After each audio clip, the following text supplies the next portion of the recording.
Salut les disciples de la boxe, c'est Jean-Charles et bienvenue sur ce nouveau podcast de la chaîne secondaire, les podcasts de Boxe Attitude. Je vous rappelle que j'ai une chaîne principale sur laquelle je fais des vidéos face caméra, des vidéos montées, etc. Et en ce moment, j'essaie d'alterner un jour une vidéo sur la chaîne principale, un jour un podcast. Comme ces derniers temps, sur les propagandes de combat, j'aimais bien faire ce que j'appelais les propagandes avant un combat.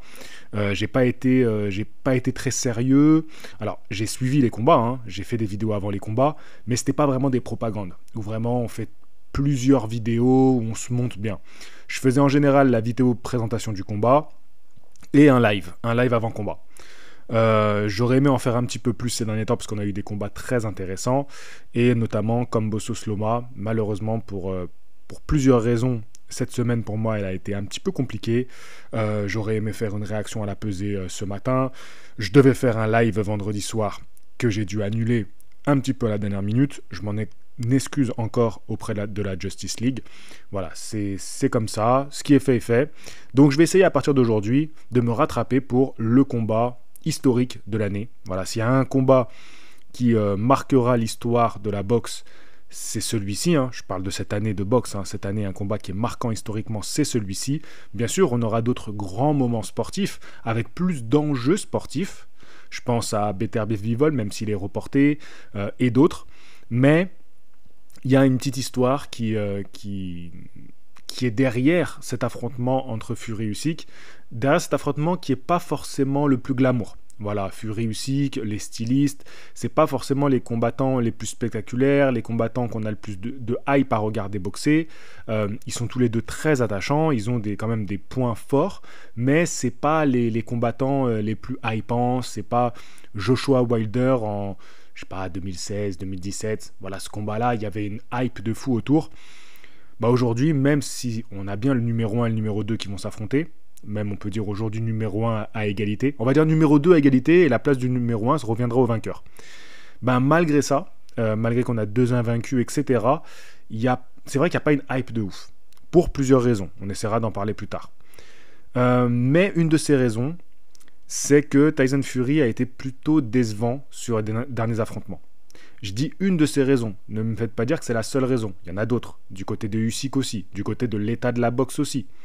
Attention, hein, je dis pas que c'est un mauvais état de la boxe, c'est au contraire, je pense que ce combat-là souffre que cette année, on va dire depuis, on va dire un peu plus d'un an, il y a un nouvel essor dans la boxe, et je trouve que ce combat-là, il en pâtit un petit peu.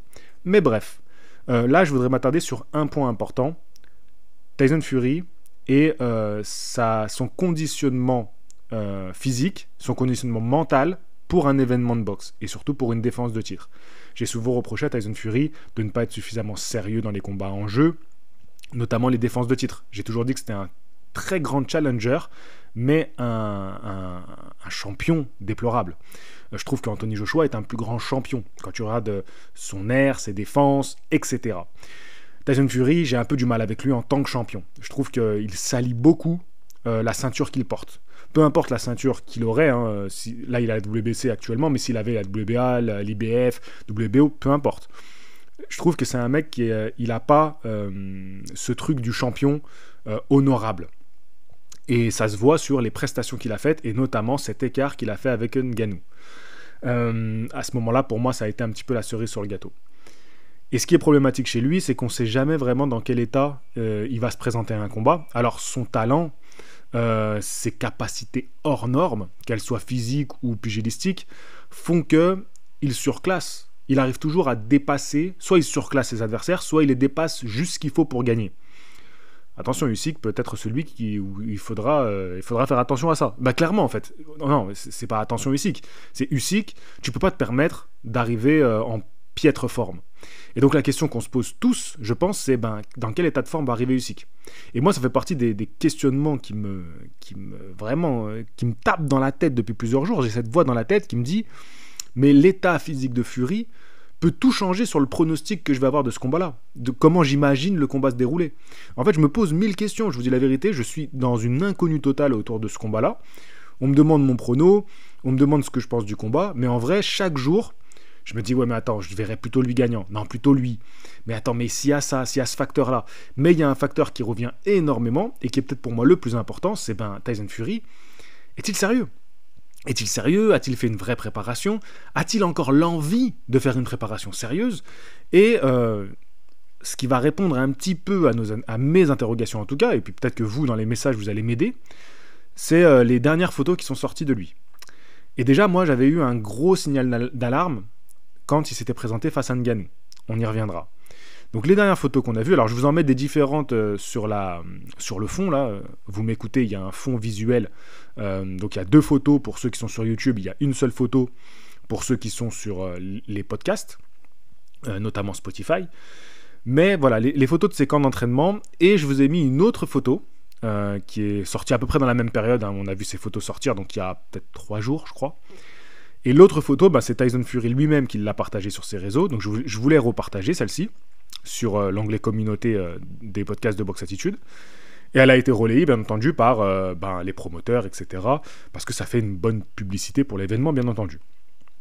Et donc on va essayer d'analyser un petit peu cette shape, voilà, c'est la forme de Tyson Fury. Et puis je vais lire aussi vos messages. Donc moi, ce que je vois quand je vois cette photo, alors bien entendu, il est légèrement congestionné, enfin je pense même qu'il est bien congestionné après une séance, peut-être une séance de renforcement musculaire. Il rentre un petit peu le ventre, il bombe un petit peu le torse, donc ça aide à affiner la silhouette. Mais quand même, on peut voir déjà qu'au niveau des épaules, il y a les petites veines qui ressortent, on peut voir quand même les muscles dessinés. On peut voir que les pectoraux ne sont pas tombants comme on a pu voir parfois chez lui. Et on sent quand même derrière la graisse, parce qu'il y aura toujours cette couche de graisse avec lui, une masse musculaire. On peut voir les abdominaux quand même légèrement apparents, même si je vous dis que là, il rentre le ventre. Donc c'est ce qui fait un peu cet effet un peu creusé en dessous du plexus. Il y a le bide, voilà, il a toujours un peu cette couche de graisse au-dessus du haut du short. Mais quand même, moi, quand je regarde les poignées d'amour, je me dis c'est pas trop mal. Parce qu'on a déjà vu Tyson Fury avec des poignées d'amour complètement débordantes. Donc c'est quand même pas mal cette shape qu'il nous montre. Et je me dis, par rapport les dernières sorties qu'il a pu faire, on voit qu'il y a eu quand même une bonne prépa. Moi, là, ce que je constate, c'est une bonne préparation.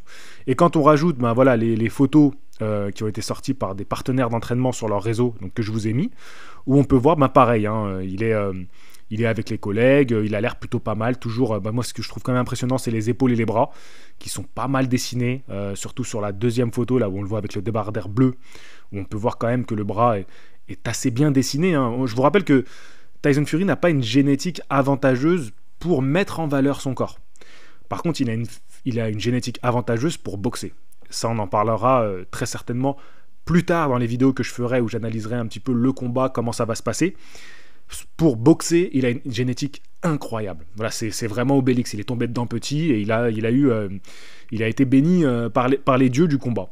Voilà, je fais un petit peu des métaphores, j'extrapole, mais vous voyez ce que je veux dire.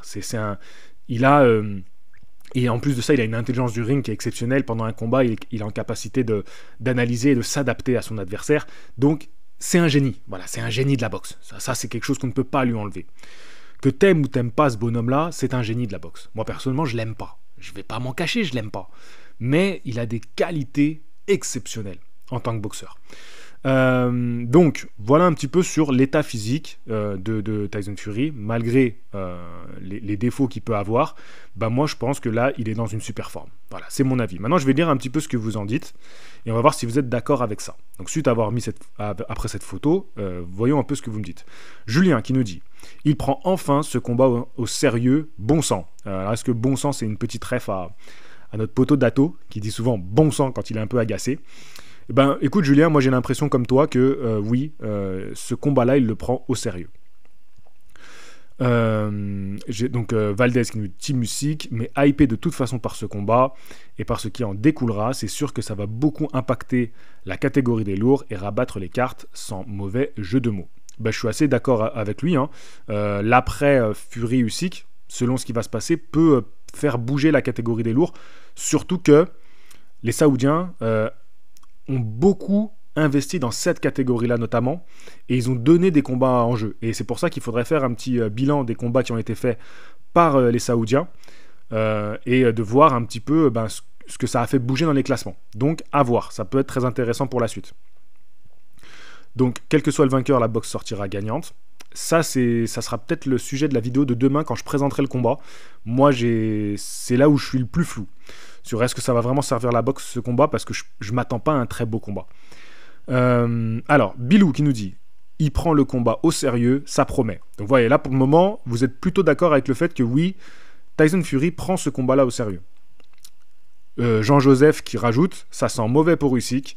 Fury va jouer son allonge et sa mobilité ».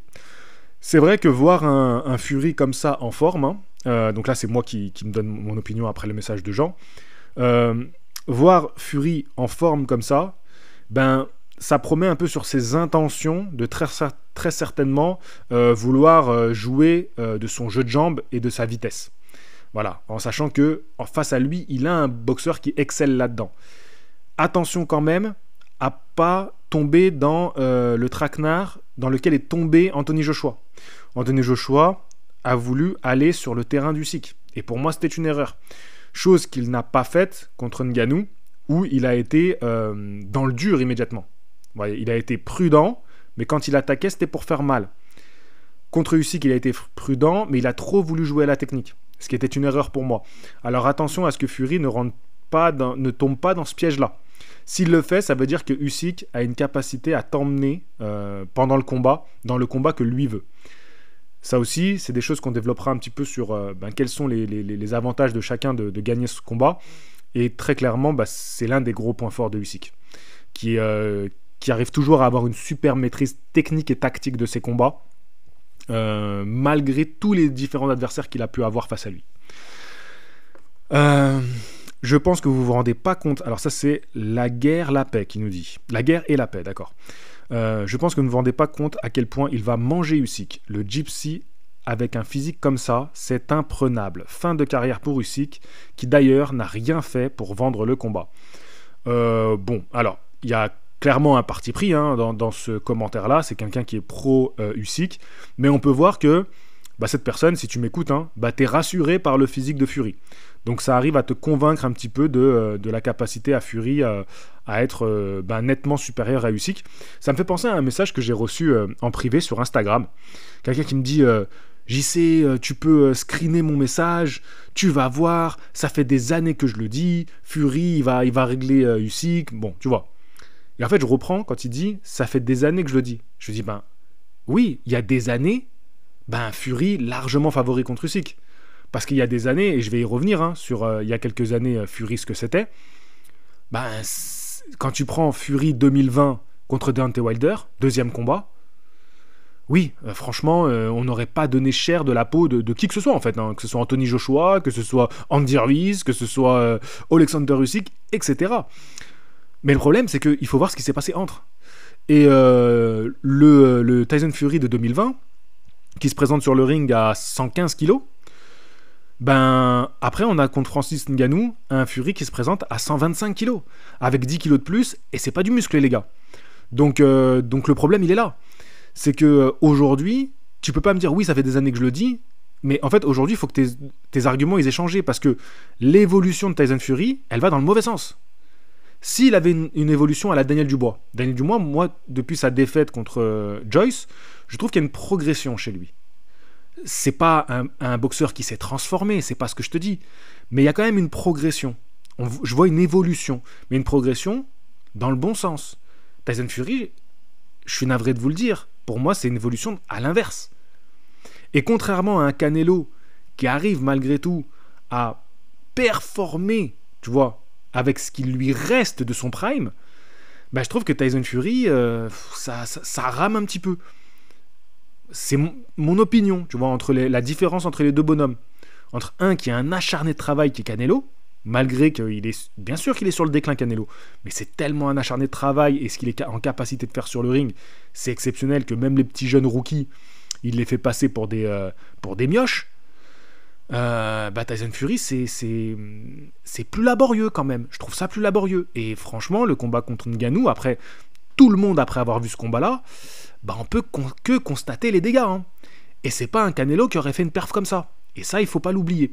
Donc voilà, j'ai un peu de mal avec ces supporters exacerbants de Tyson Fury qui se reposent sur des arguments d'il y a 4 ans. Mais aujourd'hui, force est de constater qu'on peut être inquiet pour Fury. Fury en mode Buhan. Buhan, tu veux dire la fusion. Alors je pense que c'est la fusion entre Boubou et Gohan. Alors je vous rappelle que moi, j'avais donné des surnoms DBZ aux champions poids lourds. Donc je rappelle souvent aux gens qui veulent donner des nouveaux surnoms à des nouveaux combattants poids lourds, c'est qu'il faut qu'ils soient champions du monde, il faut qu'ils aient détenu une ceinture. Donc Tyson Fury, c'est Boubou. Pourquoi c'est Boubou? D'où à son physique, c'est surtout à physique hein, quand je dis ça. Il est un côté un peu chewing-gum, voilà, un petit peu chewing-gum, et il a fait des transformations. Tu vois, on voit nettement des différences entre gros Boubou, Boubou, bon, c'est toujours un petit peu un personnage un peu chewing-gum, tu vois, mais il y a des différences de physique. C'est pour ça que je trouve que ça lui colle bien, Boubou. Et donc là, toi, Ralphonse, tu nous dis que voilà, là il est en mode Buhan, donc ça serait la meilleure version de Boubou. Hein. Et alors, est-ce que c'est sa meilleure version? J'attends un petit peu pour vous répondre. Je vais vous lire encore un peu. Donc là, Benoît qui dit allez Usyk pour rentrer dans la légende. Youssouf, j'ai jamais vu un poids lourd aussi nul de ma vie. Bon, alors voilà, à la base je me dis ouais, est-ce que je vais le lire ce commentaire? Je le lis. Voilà, écoutez, qu'est-ce que tu veux que je dise? Est-ce qu'il y a vraiment besoin de répondre à ça? S'il a jamais vu un poids lourd aussi nul de sa vie, ça veut dire qu'il a affronté qui, Tyson Fury? Parce que logiquement, tous les mecs qu'il a battus sont les poids lourds les plus nuls qu'il a vus de sa vie. Bref, tu vois, ça n'a pas trop de sens ce qu'il nous dit ce garçon-là. Moi, je suis très impressionné par Tyson Fury, hein, je vous le dis. Hein, et pourtant, je le répète, hein, j'appréciais pas Tyson Fury. Hein. Je l'apprécie pas en tant que boxeur, je l'apprécie pas en tant que bonhomme. Non, vraiment, je m'en suis jamais caché. Hein. Je retournerai jamais ma veste, mais ce boxeur-là m'impressionne. Et je l'ai toujours redit. Hein. Ce qu'il a fait à Wilder en 2020, je crois que l'année 2020, ce combat-là, je l'ai revu entre 10 et 15 fois. Tellement je le trouvais impressionnant, Tyson Fury. Et pourtant, il tabasse mon gars sûr. Mon Deontay Wilder. Donc moi j'ai aucun mal avec ça, hein. C'est pas quelque chose qui me... Comme je le dis souvent, hein, les champions, l'argent il va dans leur compte en banque, pas dans celui de votre daronne ou de votre daron. Hein. Donc moi franchement, qu'ils gagnent, qu'ils perdent, ça va pas changer mon quotidien. Hein. Ça me fait vivre des émotions, je kiffe, mais avant tout j'aime la boxe. Voilà, c'est eux, ils boxent pour eux. Voilà, pour eux et pour leur famille, pas pour moi. Bref, donc... Bass qui nous dit « Je suis pas hyper connaisseur et je trouve ça pas ouf. » Donc là, il parle du physique. « L'échelle pour juger la shape est complètement cassée pour ce mec, mais c'est vrai qu'il a l'air moins flasque. » Alors là, je crois que la réponse, elle était intéressante. Donc voilà, Ducker3, il lui dit « Il n'a jamais eu un aussi bon physique, pour le dire simplement. » Alors, je suis d'accord avec Ducker, mais je suis pas d'accord en même temps. D'abord, on va rester sur le message de Bass. L'échelle pour jouer la shape est complètement cassée avec ce mec. Exactement. L'échelle est cassée parce que si tu regardes ce bonhomme là, j'ai perdu le fil. Si tu regardes ce bonhomme comme ça, tu vas chez n'importe quel go muscu, tu lui envoies la photo. Il connaît pas Tyson Fury, hein, il sait pas d'où il sort. Il va dire génétique de merde. Voilà, il va dire génétique. C'est quoi déjà leur truc? Bref, je connais pas les différents morphotypes dans lesquels ils classent les gens et tout. Il va dire génétique de merde. Tu vois Tyson Fury devant toi, tu dis oh, déjà je suis pas face au même gabarit. Tu vois Tyson Fury faire 12 rounds sur la pointe des pieds, à bouger de partout et ne jamais sembler fatigué.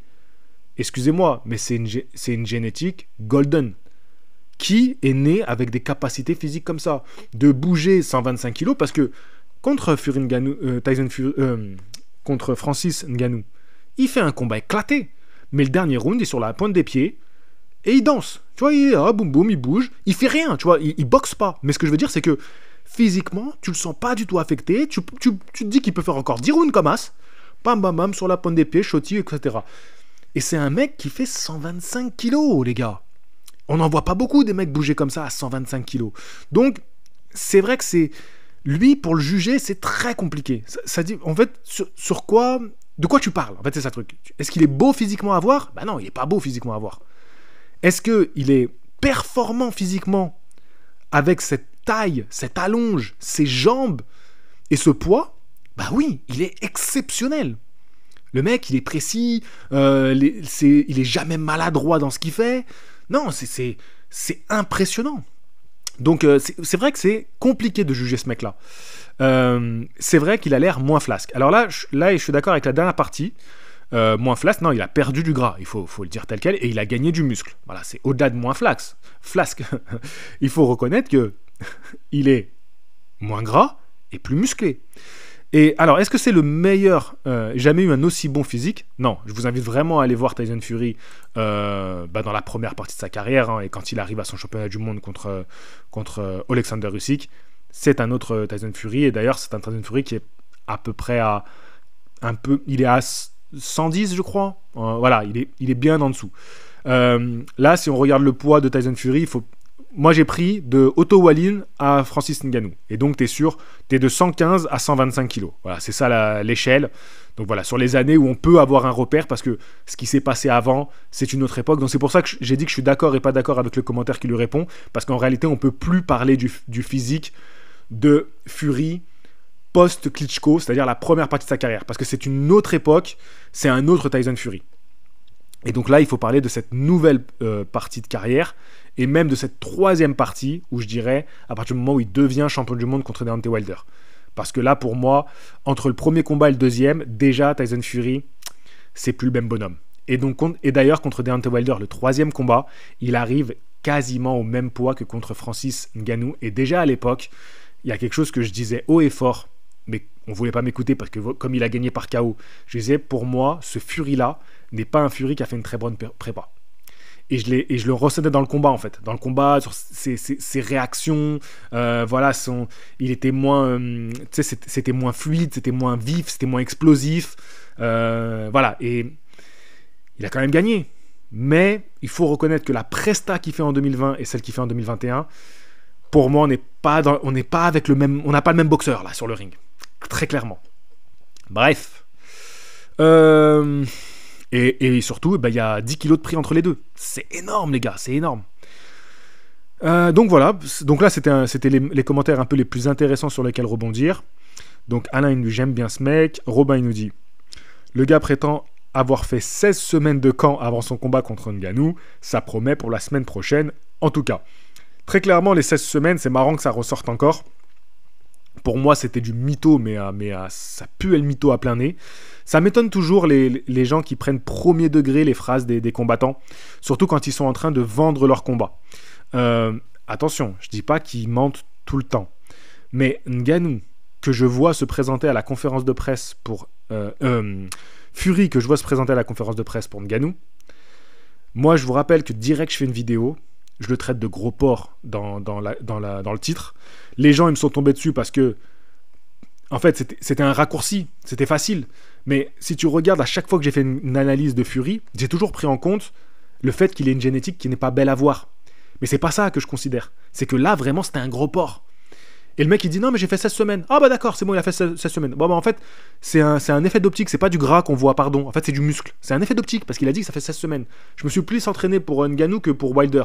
Mais c'est pas vrai, les gars. À un moment donné, il faut arrêter les conneries. Bref, donc voilà, bon. À mon avis, Robin, je suis persuadé que c'est de l'ironie et qui veut dire que là, voilà, on a un gars qui va être préparé. Donc, encore une fois, je pense que Robin, donc j'essaie de passer sur le mode second degré qu'il nous a apporté avec ce commentaire. Robin rejoint ceux qui pensent que oui, il est sérieux pour ce combat-là. Et donc, moi, je me mets dans ce lot-là. Alors, j'aime bien ce commentaire de Rick qui dit « On remercie Ngannou de l'avoir réveillé ». Qu'est-ce qu'il y a en dessous? T'as rien compris, toi? Bah non, moi je suis d'accord. Kentucky qui lui dit t'as rien compris. Moi je suis d'accord. Je pense que le combat contre Ngannou, même si je sais que j'ai eu plusieurs discussions avec des gars, voilà, des proches avec qui on parle boxe, et des gens qui ont beaucoup de doutes sur ce combat-là, je suis navré. Les yeux ne trompent pas. Les yeux ne trompent pas. La gueule de Fury quand il va au tapis, c'est la gueule d'un mec qui se dit j'étais pas venu pour ça. J'étais pas venu pour prendre cette sauce-là. Le Fury qui finit le dernier round, c'est un mec, tu te dis, mais c'était quoi sa volonté dans ce combat-là? Qu'est-ce qu'il voulait faire? Vraiment. Et le Fury qui regarde Joshua éteindre Ngannou au deuxième round, Force à Ngannou pour ce qu'il vit en ce moment. Voilà, j'en profite parce que je l'ai beaucoup cité dans cette vidéo. Je rappelle qu'il a perdu un enfant et je trouve ça terrible pour lui. J'avais préparé une vidéo sur lui qui sortira, j'arrête pas de la repousser. Je pense qu'elle sortira la semaine prochaine. Dites-moi ce que vous en pensez. Laissez 2 semaines, entre un peu plus de 2 semaines, vous pensez que c'est correct avant de sortir ma vidéo. Voilà, j'ai changé aussi la miniature, j'ai mis une leçon de résilience et j'ai gardé le titre Ngannou s'exprime après sa défaite contre Joshua. Voilà, c'est vraiment pas un sujet sur la vie privée de Ngannou, c'est sur vraiment je parle de boxe. Donc dites-moi ce que vous en pensez, j'ai laissé 2 semaines. Dites-moi si c'est correct pour sortir la vidéo. Je serai vraiment à l'écoute. Donc du coup, moi je suis d'accord. Quand tu vois Fury, quand il voit Joshua l'éteindre, la tête qu'il fait, et là c'est pas de l'acting les gars, c'est pas de l'acting. Parce que s'il avait dû jouer, il aurait joué une autre émotion. Il est, et vraiment, ça lui a mis une tarte. Et moi je dirais merci à Ngannou et Joshua de l'avoir réveillé. C'est les deux qui l'ont réveillé. Parce que moi je suis presque sûr que sans Ngannou, sans son combat contre Ngannou, sans le combat de Joshua contre Ngannou, il aurait peut-être pris un petit peu de haut Usyk. Voilà, je pense. Et je crois que tout ça, ça fait qu'il y a un contexte qui se dit non mais là je peux pas déconner avec ce combat-là. Voilà, donc je suis d'accord avec Eric et je pense que Kentucky, c'est toi qui n'as pas compris. Et que non, Ngannou a bien réveillé Fury, même si j'aurais préféré qu'on passe pas par ça. Alors, il y a Free Palestine qui dit salut l'intelligence artificielle. Alors attends, qu'est-ce qu'on lui a répondu? Photoshop, point d'interrogation. Donc, je peux pas lire ton... Ah si, allez, je lis ton pseudo. Ton pseudo, c'est NTM6100. Donc, c'est bon, on s'en fout. Bref, alors, j'avoue que j'aurais pu émettre des doutes. Comme je vous le dis, je pense pas que c'est l'intelligence artificielle. Je vous dis, il joue un petit peu de la congestion, il rentre le ventre, il se met dans une position qui est à son avantage. Fury, il a besoin de ça. Il a besoin de ça, d'envoyer une petite photo. Alors, je sais pas. Souvent, j'ai dit qu'il était complexé par le physique. Aujourd'hui, je me dis, est-ce que je peux pas juger ça comme ça, tu vois, sur des photos, sur de la com, sur une manière d'être, sur des traits d'humeur. Je peux pas juger que c'est un mec complexé par son physique. Mais il est vrai que moi, j'ai des signaux qui me font penser qu'il a besoin d'avoir de l'autodérision, en tout cas de nous faire croire que c'est de l'autodérision par rapport à son physique et d'en jouer. Et autant contre Ngannou, quand il montre qu'il est gras et tout, c'est un peu ce qu'il faisait contre Fury, quand il disait bah voilà, t'as perdu contre ce mec-là. Alors, contre Klitschko, pardon, je mélange tous mes pinceaux. Contre Klitschko, au deuxième, la conférence de presse du deuxième combat qui n'a jamais eu lieu, en fait, Fury, il a repris beaucoup de poids. Et en fait, il se moque de lui, il enlève son t-shirt, il dit « Ah, je suis qu'un grassouillet et tout ». Alors qu'il n'était pas dans cet état physique quand il l'a affronté. Même s'il a toujours un petit peu cette bouée autour du bide. Hein. Ça, c'est un truc que, malheureusement, il ne pourra pas retirer. Sauf s'il retire l'alcool de sa vie, mais je vous rappelle que c'est un Anglais, et donc ça fait partie de leur tradition, quoi. C'est de l'humour, les gars, ça va. Bref, donc, moi, je pense pas que c'est trafiqué, et surtout que je vous ai mis 2 photos de partenaires d'entraînement qui ont mis sur leur réseau. Et donc, voilà, c'est pour ça que je pense qu'il assume ce physique-là, et donc c'est le physique qu'il a actuellement. Alors, Pochaz qui nous dit « Bon, déjà, on peut décocher le manque de motivation de Gypsy King. » Alors voilà, ben écoute, Pochaz, encore une fois, tu rejoins l'équipe de ceux qui pensent que il est motivé, il est sérieux. Il a peut-être la meilleure shape qu'il a jamais eue, mais d'accord. Je dis peut-être parce que une photo peut être trompeuse, même si la photo est réaliste, il est vraiment au meilleur physiquement. Donc NTM 601, c'est encore lui qui répond.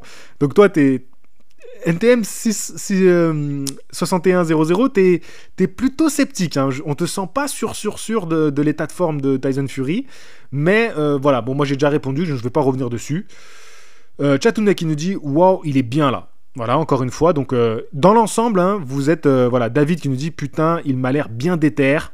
Clay qui nous dit « Team Fury pour ce combat ». Donc, voilà, bon. Dans l'ensemble, je vous sens rassuré. Il y a quand même assez peu de gens sceptiques par rapport à l'état de forme dans lequel va se présenter Tyson Fury. Donc, sur le sérieux de sa préparation. Est-ce que cette photo, elle vous rassure aussi sur la blessure de Tyson Fury? Est-ce que la blessure... D'ailleurs, sur la photo, là, on voit pas du tout de blessure. C'est un peu bizarre, ça. Parce que c'était quand même il n'y a pas si longtemps. Et... Ah, si. C'est plus vers l'œil. Je regardais vers le sourcil, moi. Si, on la voit, pardon. Ouh là là, j'allais partir dans une théorie complotiste qui allait m'échapper. Ouh là là, du calme. Et là, on va me dire, oui, mais c'est peut-être du maquillage. C'est vrai.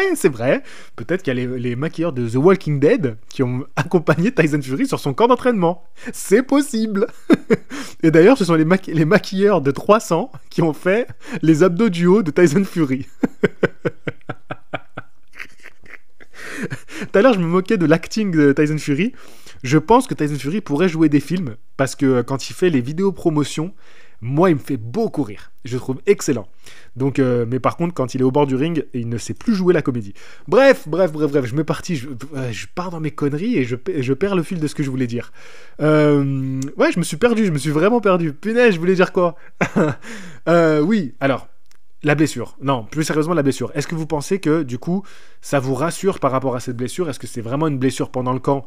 Et justement, c'est pas ce qui s'est donné, parce que voilà, il y avait de l'engagement, et forcément, dans ces cas-là, un peu comme Beterbiev. Beterbiev, je pense que personne n'oserait dire que c'est une esquive de Beterbiev. Si quelqu'un vient me dire ça, j'ai envie de dire, mon garçon, mais tu débarques de quel... T'es né de la dernière pluie, mais toi, c'est même pas une pluie, t'es né c'est des grêlons, toi, ta naissance. T'es né des grêlons. Ta daronne, elle a pris les grêlons, elle a pris la grêle. Elle a accouché sur le parking de l'hôpital. Je suis désolé, mon garçon, mais là, il y a un problème. Donc, est-ce qu'on pourrait pas se dire que justement, cette blessure de Tyson Fury, c'est parce que vraiment, il était très impliqué dans son camp d'entraînement et que malheureusement, ça lui arrivait et que lui, le premier, il a été déçu par ça. Maintenant, je pense quand même que cette blessure a été plutôt à son avantage à lui et pas à l'avantage de Usyk. Plus le combat arrivait vite après Ngannou et après Joshua Ngannou, c'était à l'avantage de Usyk. Plus ça retarde, plus c'est à son désavantage. Ça, c'est mon avis. Pour Usyk, alors, vu qu'on parle un peu de physique, je vais vous parler un peu de Usyk parce que j'aimerais bien aussi attendre vos avis. Alors là, on arrive clairement à la fin du podcast, donc je me demande bien qui sera encore là. Mais pour ceux qui sont restés jusqu'ici, j'ai une petite interrogation pour vous. Usyk, il a très clairement, donc il est passé je vous rappelle, il vient des lourds légers, donc moins de 90, il a fait une montée plutôt tranquille, tu vois, il fait son premier combat, donc il fait son dernier combat, donc sa première défense de titre, et c'est la première défense de titre de l'histoire de toutes les ceintures dans la catégorie des cruiserweight, donc les lourds légers, contre Tony Bellew en Angleterre, en 2018, fin 2018, il prend 1 an pour faire son passage chez les lourds, il prend pas trop de poids, tu vois, donc il monte tranquille. Il prend à chaque fois un petit peu plus de poids, tu vois. En 2020, donc 1 an après, il monte encore un petit peu en poids. Et puis, il se stabilise à 100 kg. Donc, vous voyez, il a en 3 ans quasiment, ouais, c'est ça, en 3 ans, il a pris 10 kg. 10 kg propres. Tu vois, tu sens que il a sensiblement le même physique qu'il avait quand il combattait chez les lourds légers, en moins tracé, bien évidemment, ce qui est normal. Mais il a gardé sensiblement le même physique, et donc il a mis 3 ans pour se stabiliser à 100 kg, et aujourd'hui, on voit que chaque combat, il l'a fait à 100 kg. Il était il était un peu plus lourd au premier combat contre Joshua, un peu moins lourd, mais ça se joue à même pas 1 kg, les gars. Donc voilà, il s'est vraiment stabilisé à 100. Dubois, il est à 100, voilà, tu vois, il s'est stabilisé à ce poids-là. Et donc, moi l'interrogation que j'ai, voilà, c'est ça que j'aimerais vous poser comme question. Pour moi, il n'a pas de raison de prendre du poids pour affronter Tyson Fury. Parce que Tyson Fury est un moins gros puncher que Joshua et Dubois. Je pense que sur ce point-là, on est d'accord. C'est un combattant qui va plus miser sur son jeu de jambes, sur sa vitesse. Oui, il y a les clinches. Alors, ça serait peut-être le seul argument. Donc, les clinches et les accrochages où Tyson Fury va jouer de son poids. C'est peut-être le seul argument pour que Usyk garde un poids suffisamment lourd pour pas être trop affecté par ça. Mais je pense que Usyk a l'intelligence et le métier pour ne pas se laisser avoir par ça, ou en tout cas quand il se fait choper, ne pas rentrer dans un rapport de force idiot qui lui ferait perdre de l'énergie. Donc pour moi, Usyk a meilleur compte à miser sur la mobilité, la vitesse, le jeu de jambes, pas de l'explosivité, parce que Usyk n'est pas un boxeur très explosif, mais sa vitesse de bras dans les combinaisons. Donc pour moi, il n'a pas de raison de monter au-dessus de ses 100 kilos. Tu vois, soit il reste à ce poids-là, soit il descend légèrement. Voilà, moi j'aimerais votre avis là-dessus. peut-être qu'il va arriver un petit peu plus lourd le jour de la pesée. C'est pas impossible. Attention, ça peut être aussi du bluff. Tu peux arriver plus lourd le jour de la pesée parce que tu vas bien manger juste avant la pesée, faire un gros repas pour monter un peu plus lourd sur la balance. Tu vois, ça peut être aussi un stratagème. Voilà. Moi, franchement, je pourrais faire des trucs comme ça. Hein. Tu mets un peu de poids dans ton calbar.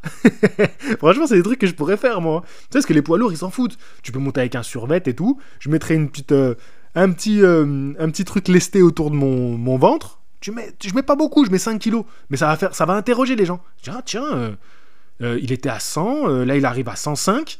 C'est bizarre. Ça va faire les articles, les gens ils vont en parler. Moi, je pourrais jouer un peu le bluff. Quand je dis moi, c'est vraiment moi. Moi, dans le clan Usyk, je pourrais faire ça. Je pourrais arriver avec une stratégie comme ça. Pour mettre un petit grain dans la tête, tu vois, pour faire parler. Voilà. Mais, sincèrement, je pense qu'il a meilleur compte à rester à 100 kilos et jouer sur, en fait, ses qualités athlétiques. Parce que je pense vraiment, et ça, je développerai dans les autres sujets qui viendront, je pense vraiment que ses qualités athlétiques, c'est ça qui va poser problème à Tyson Fury. Voilà les gars, sur ce, je vous dis à la prochaine. Fighting!